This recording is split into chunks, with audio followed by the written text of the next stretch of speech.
Hello मेरे बच्चों, तो कैसे हो? वेलकम है आपका नर्सिंग एग्जाम कंटेंट के इस चैनल पे। यहाँ पे हम कर रहे हैं आने वाली BFUHS, PGI, NHM Punjab, DRME and GMCH के एग्जाम की तैयारी। तो आप लोग पूछ रहे मैम वैकेंसी कब आ रही है? बेटा जुलाई में आपको DRME या फिर NHM की वैकेंसी दिख जाएगी, क्योंकि आप देख लो सब लोगों की डॉक्यूमेंट वेरिफिकेशन हो रही हैं, ज्वाइनिंग हो रही है। तो बस समझ जाओ कि आपकी वैकेंसी के भी दिन जल्दी पास आ रहे हैं। ठीक है, तैयारी अपनी करनी शुरू कर दो। तो चलो चलते हैं। देखो 87 क्वेश्चंस मैंने करवा दिए थे, 88 क्वेश्चन हमने आज करना है। तो चलो let's start with the question. Question है पेशेंट टेकिंग डिगॉक्सिन, पेशेंट हमारा डिगॉक्सिन ले रहा है, उसे nausea, vomiting, yellow green vision हो रहा है। Which laboratory value should the nurse review first? तो देखो उसे यहाँ पे इनडायरेक्टली लिखा है इन्होंने, GI इरिटेबिलिटी हो रही है। वैसे ये क्वेश्चन आप कर चुके हो। तो GI irritability is a sign of digoxin toxicity. तो नर्स सबसे पहले क्या चेक करेगी? तो serum calcium, serum sodium, serum potassium या फिर हीमोग्लोबिन। ऑब्वियसली नर्स यहाँ पे सीरम पोटाशियम लेवल्स चेक करेगी, क्योंकि अगर डिगॉक्सिन की टॉक्सिसिटी होती है तो पोटाशियम लेवल्स ऑल्टर होते हैं, और अगर पोटाशियम लेवल ऑल्टर्स हुए तो समझो बॉडी का मेन किंग हार्ट को प्रॉब्लम आ जाएगी। इसीलिए हम सबसे पहले क्या चेक करेंगे बेटा? सबसे पहले किसे चेक करेंगे? पोटाशियम को चेक करेंगे। ठीक है, नेक्स्ट पे चलते हैं। Patient arrives in emergency department after a snake bite, the first nursing priority. आजकल स्नेक बाइट के क्वेश्चंस काफ़ी पूछे जा रहे हैं, तो इस पर थोड़ा गौर रखना। ठीक है, तो पेशेंट आया है इमरजेंसी डिपार्टमेंट में स्नेक बाइट के बाद, फर्स्ट नर्सिंग प्रायोरिटी क्या रहेगी? आइडेंटिफाई करना है स्पीसीज ऑफ स्नेक को, या फिर एयरवे ब्रीदिंग सर्कुलेशन चेक करनी है, अप्लाई करना ice to the bite area, या फिर इनसी करना है वूंड को। तो सबसे पहले आप क्या करोगे? एयरवे ब्रीदिंग एंड सर्कुलेशन को क्या करना है? असेस करना है। प्रायोरिटी ABC ही रहेगी स्नेक बाइट में भी। ठीक है, उसके बाद आप चीज़ें करनी शुरू कर दोगे, जो भी आपका आगे स्टेप्स है, जो कि अभी चेंज भी हुए हैं रिसेंटली। ठीक है, तो स्नेक बाइट में सबसे पहले ABC is your priority. Next देखो ABG रिजल्ट आए हैं एक पेशेंट के, जिसका pH 7.51 है और partial pressure of carbon dioxide 30 है, बाइकार्बोनेट आयंस जो है वो बेटा नॉर्मल है, दैट इज 24।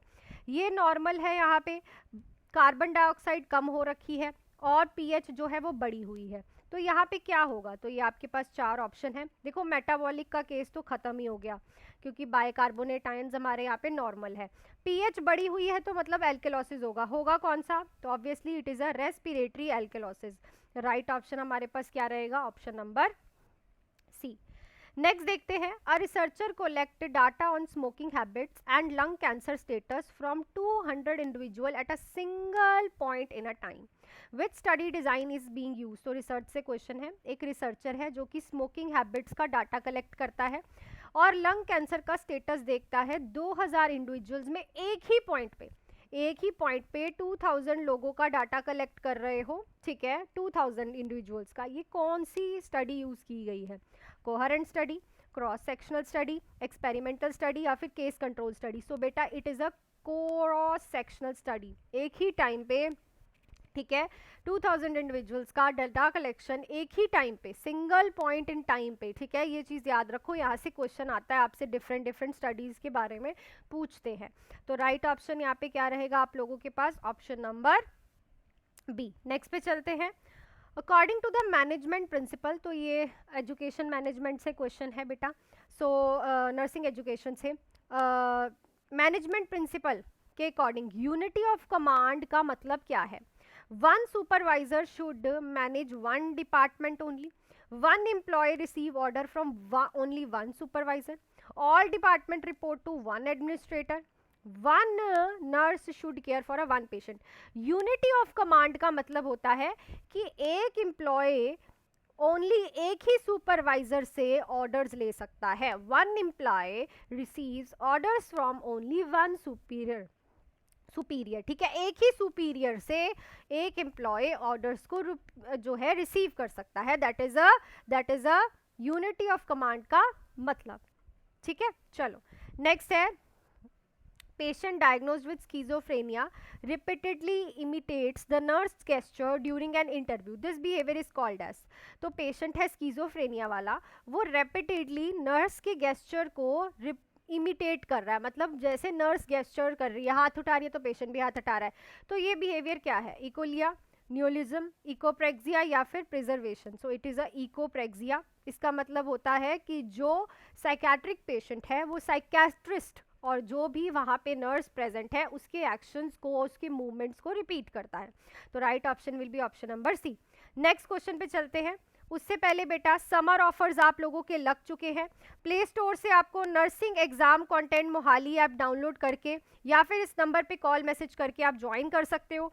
3 मंथ्स का बैच 1899, 6 मंथ्स का बैच 3099, फुल थ्योरी एमसीक्यू सब कुछ रहेगा। ये देखो हमारी सिलेक्शंस आप एक बार जरा जोरों से देख लो, कितने जोर से इन बच्चों ने नर्सिंग एग्जाम कंटेंट का नाम बुलंद किया है बेटा, विद द गुड रिव्यूज। तो आप लोग भी तैयारी करो, ठीक है।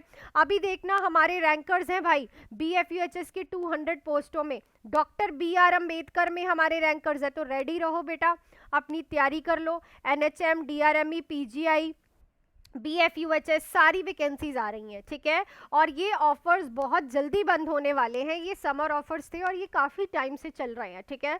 सो गोइंग टू बी जल्दी ये बंद होने वाले हैं। नंबर पे कॉल करके या फिर डायरेक्टली आप प्ले स्टोर पे भी ज्वाइन कर सकते हैं। iOS वाले यूज़र मुझे एक बार कॉल करके लिंक ले ले, ठीक है। तो चलो चलते हैं नेक्स्ट क्वेश्चन पे। The denominator use for calculating infant mortality rate, कौन सा डिनोमिनेटर यूज किया जाता है इन्फेंट IMR निकालने के लिए बेटा?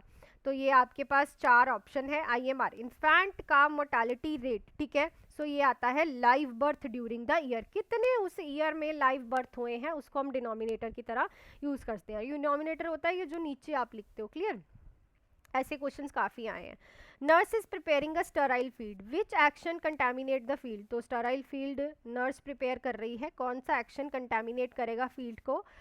Keeping supplies over a waist level, reaching over the sterile field, opening the far flap first, facing the sterile field consistently. तो देखो अगर आप ऊपर रीच ओवर करते हो स्टराइल फील्ड में, ये कंटामिनेट करता है, वेस्ट लेवल से गुड है, ठीक है। आपको पहले फार वाला, दूर वाला ही फ्लैप ओपन करना होता है। जब भी आप ट्रॉली पे कोई चीज़ रखते हो तो दूर का फ्लैप ही हमेशा खोलते हो, फिर पास वाला खोलते हो, ठीक है।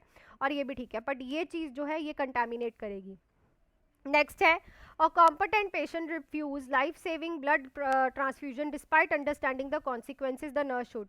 तो एक पेशेंट जो है लाइफ सेविंग ब्लड ट्रांसफ्यूजन को क्या कह रहा है कि रिफ्यूज कर रहा है, तो उसे पता भी है कॉन्सिक्वेंसेज क्या होंगे, तो क्या करोगे?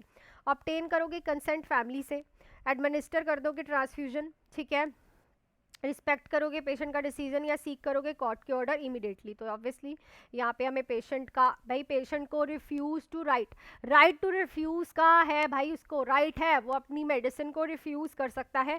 तो right option will be option number C. Next है which laboratory finding place a chemotherapy patient at the greatest risk for infection. इनमें से कौन सी लेबोरेटरी फाइंडिंग पेशेंट को ग्रेटर रिस्क ऑफ इन्फेक्शन पे डालेगी? कीमोथेरेपी वाला पेशेंट है, हीमोग्लोबिन 9 है, प्लेटलेट 95,000 है, न्यूट्रोफिल्स 400 है, हीमोक्रेट 30% है। देखो प्लेटलेट भी कम है, हीमोग्लोबिन भी कम है, पर यहाँ पे जो न्यूट्रोफिल्स है they are the fighting cells, भाई इन्फेक्शन से फाइटिंग करने वाले सेल्स कम है, तो ये सबसे पहले इन्फेक्शन के जो है जो पेशेंट को इन्फेक्शन की तरफ ढकेलेंगे, clear. So the right option will be option number C. Next है patient with long bone fracture suddenly develop confusion petechiae over the chest and dyspnoea, the nurse suspect. तो लॉन्ग बोन फ्रैक्चर वाले patient को confusion हो रही है। अभी हमने कल परसों मस्कुलोस्केलेटन सिस्टम खत्म किया और आज हमने मस्कुलोस्केलेटन के MCQs किए हैं।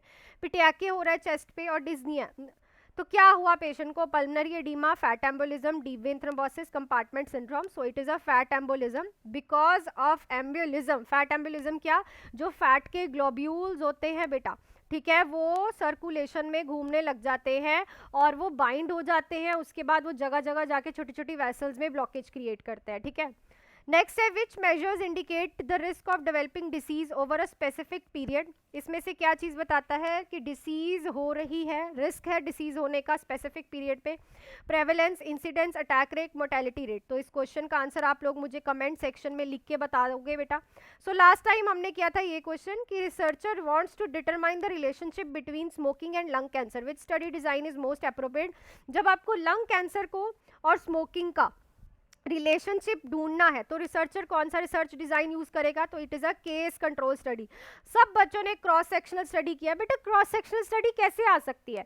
यहाँ पे आप 2 स्मोकिंग कॉजेज, मतलब पहले आप लंग कैंसर वाले लोग उठाओगे और स्मोकिंग वाले लोग, नॉर्मल लोग उठाओगे, या आपने लंग कैंसर वाले लोग उठाए, यहाँ पे आपने हेल्दी लोग उठाए, और फिर उनकी हिस्ट्री देखी कौन इनमें से स्मोकिंग करता था और किसे लंग कैंसर है, इससे आप कहते हो case control study. Clear? So I think सारे क्वेश्चंस आप लोगों को क्लियर हो गए होंगे बेटा। तो ज़रूर जुड़िएगा nursing exam content app Mohali download करके प्ले स्टोर से, या फिर इस नंबर पे आप मुझे मैसेज भी कर सकते हो।